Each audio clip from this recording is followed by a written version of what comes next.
ការគ្រប់គ្រងផលិតកម្មស្វាយប្រកបដោយគុណភាពសុវត្ថិភាពនិងរបៀបថែទាំសម្រាប់ការស្តុកទុកវីដេអូនេះបង្ហាញពីការអនុវត្តសំខាន់ៗក្នុងកំឡុងពេលមុននិងក្រោយពេលប្រមូលផលក្នុងផលិតកម្មស្វាយកែវរមៀតប្រកបដោយសុវត្ថិភាពនិងការអនុវត្តការគ្រប់គ្រងត្រឹមត្រូវដែលមានសារៈសំខាន់សម្រាប់ទីផ្សារក្នុងស្រុកនិងការនាំចេញដែលអាចទទួលបានតម្លៃខ្ពស់វីដេអូនេះនឹងណែនាំអ្នកអំពី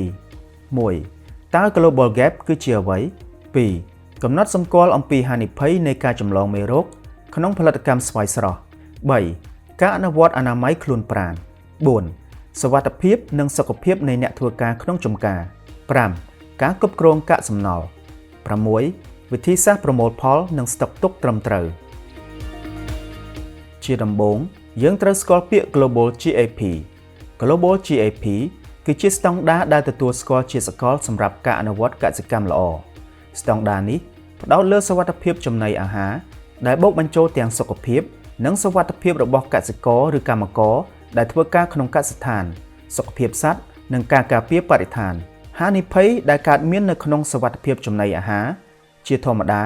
ការចេញមកពីការចម្លងមេរោគនៅលើផលិតផលតើវាមានន័យយ៉ាងដូចម្តេចសូមពិនិត្យមើលពីហានិភ័យនៃការចម្លងរោគនានានៅក្នុងផលិតកម្មដំណាំស្វាយស្រស់ដែលមានបែងចែកជា3ប្រភេទធំៗគឺទី1ការចម្លងរោគដោយធាតុគីមីមានដូចជាបណ្ដាលមកពីការប្រើប្រាស់ថ្នាំសម្លាប់សត្វល្អិតឬថ្នាំសម្អាតផ្សេងៗទី2ការចម្លងរោគដោយសមាសភាពជីវសាស្ត្រដូចជាពីពពួកបាក់តេរីឬវីរុសទី3ការចម្លងរោគតាមរយៈសារពាង្គកាយឧទាហរណ៍មានដូចជាសក់គ្រឿងអលង្ការមុខរបួសឬដំបៅជាដើមលោកអ្នកគួរតែទុកដាក់រោគកាកសំណល់នៅក្នុងកសិដ្ឋានឲ្យបានត្រឹមត្រូវព្រោះវាជាប្រភពនៃការចម្លងមេរោគហើយវាក៏អាចជះឥទ្ធិពលមិនល្អដល់កសិដ្ឋានធម្មជាតិនិងបរិស្ថានការគ្រប់គ្រងកាកសំណល់បានត្រឹមត្រូវគឺជាផ្នែកមួយនៃការធ្វើកសិកម្មប្រកបដោយការទទួលខុសត្រូវបែងចែកកាកសំណល់ជា4ប្រភេទគឺកាកសំណល់សរីរាង្គកាកសំណល់ផ្លាស្ទិកកាកសំណល់ដែលអាចកែច្នៃប្រើបានឡើងវិញនិងកាកសំណល់ដែលបង្កគ្រោះថ្នាក់ខ្ពស់ការទុកដាក់កាកសំណល់ទាំងនោះបានត្រឹមត្រូវវានឹងជួយការពារកសិដ្ឋាននិងបរិស្ថានពីការចម្លងមេរោគផ្សេងៗឥឡូវនេះសូមលោកអ្នកផ្ដោតលើវិធីសាស្ត្រប្រមូលផលដែលសមស្របដើម្បីរក្សាផ្លែស្វាយឲ្យនៅមានគុណភាពល្អកសិករគួរអនុវត្តការប្រមូលផលប្រកបដោយការយកចិត្តទុកដាក់ទី1ការប្រមូលផលផ្លែស្វាយអាចធ្វើទៅបានលុះត្រាតែលោកអ្នកមិនបានប្រើប្រាស់ថ្នាំគីមីត្រឹមរយៈពេល14ថ្ងៃមុនពេលប្រមូលផលដើម្បីធានានូវសុវត្ថិភាពត្រូវបេះផ្លែស្វាយដោយប្រុងប្រយ័ត្នជាពិសេសចំពោះផ្លែដែលនៅខ្ពស់បេះដោយប្រើកន្ត្រងសំណាញ់ដើម្បីកុំឲ្យខូចសាច់ស្វាយ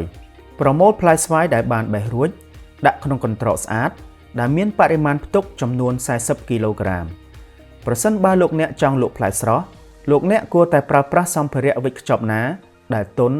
ការពារការប៉ះទង្គិចឬមួយប្រើប្រាស់ក្រដាសដើម្បីវេចខ្ចប់ក៏បាន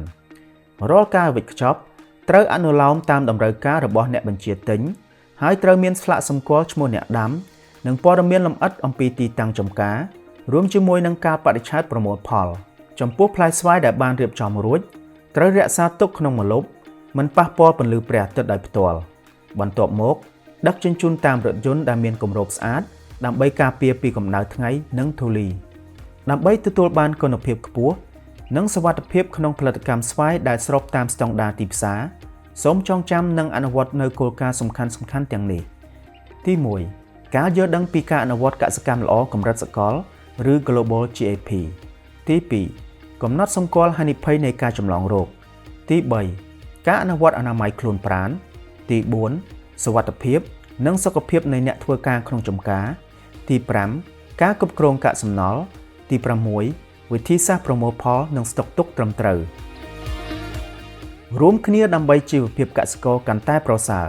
ជោគជ័យចាប់ផ្ដើមពីស្វាយមួយផ្លែ